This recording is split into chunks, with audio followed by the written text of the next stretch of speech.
Radio-Canada a appris que des milliers d'aînés du Québec qui vivent dans des résidences privées ont signé des baux contenant des clauses illégales. C'est la conclusion d'une étude qui sera publiée dans la Revue du barreau du Québec le mois prochain et dont a obtenu copie Louis-Philippe Ouimet. Tu déjà monté un escalier en béquille puis descendu? Les droits de milliers d'aînés en résidence privée ont été bafoués lors de la signature du bail. C'est ce qui ressort d'une étude qui sera publiée prochainement dans la Revue du barreau du Québec. J'avais un soupçon, mais là, le soupçon, c'est plus que confirmé, je vous dirais. Parmi les clauses abusives retrouvées dans 13 baux différents et qui touchent 19 000 unités de logement, il y a la permission d'entrer dans les logements sans préavis et sans qu'il y ait d'urgence. On retrouve aussi des clauses abusives d'expulsion et de contrôle de visite. Le contrôle de visite, c'est la clause qui choque le plus Marie-Annick Grégoire, l'auteur principal de l'étude. C'est carrément une atteinte à la liberté, en tout cas, et c'est carrément une atteinte aussi à la loi qui dit que les résidences doivent s'assurer de maintenir un espace de visite en tout temps.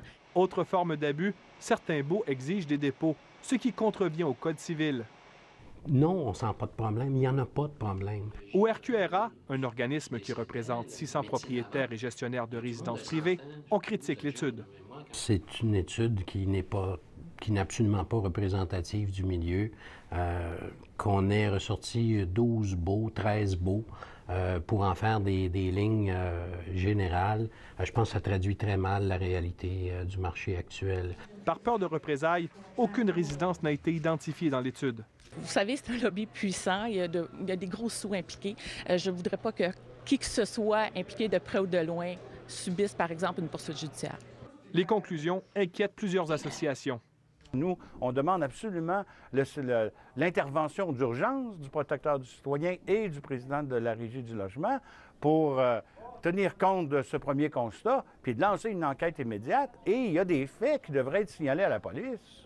On va examiner ça avec attention parce qu'il y a beaucoup de points qui nous préoccupent, sauf que la mission de la Régie, c'est de recevoir les plaintes ou en fait les demandes des locataires. Donc, quand il y aura plainte, nous, on n'a pas d'inspecteur sur la route. L'automne dernier, le gouvernement du Québec a adopté 2 projets de loi qui protègent mieux les aînés qui signent un bail. Mais la question demeure. Qui sera en mesure de faire respecter ces lois? Louis-Philippe Ouimet, Radio-Canada, Montréal.